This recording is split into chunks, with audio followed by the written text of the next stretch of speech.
كلير، روترماير تقول بأنها مصابة بالسعال ولذلك لا تستطيع أن تتناول العشاء معك هذه الليلة يا آنستي. حسن جدا، أعطني شكرا. القطة، إذ لا يمكن أن تبقى هنا.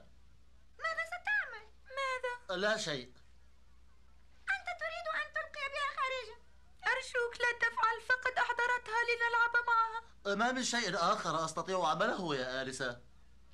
بالأمر مليا يا سيد سيسمان، ما من دواء يمكن أن يشفيها من مرض الحنين. كل ما تحتاجه هايدي هو استنشاق الهواء النقي في جبالها، ماذا وإلا فإنها قد تصاب بمرض خطير. إني أنذرك منذ الآن، وإذا ما حدث ذلك فإنك أول من يتحمل المسؤولية. أبا الغضب، أبا الغضب، أبا الغضب، يا أبا الغضب. أريد أن أرفع تقريري إليك يا أبا الغضب، لما لا تجيب؟ كامل، أعد الغواصة للانطلاق فورا. أبو الغضب ليس على ما يرام.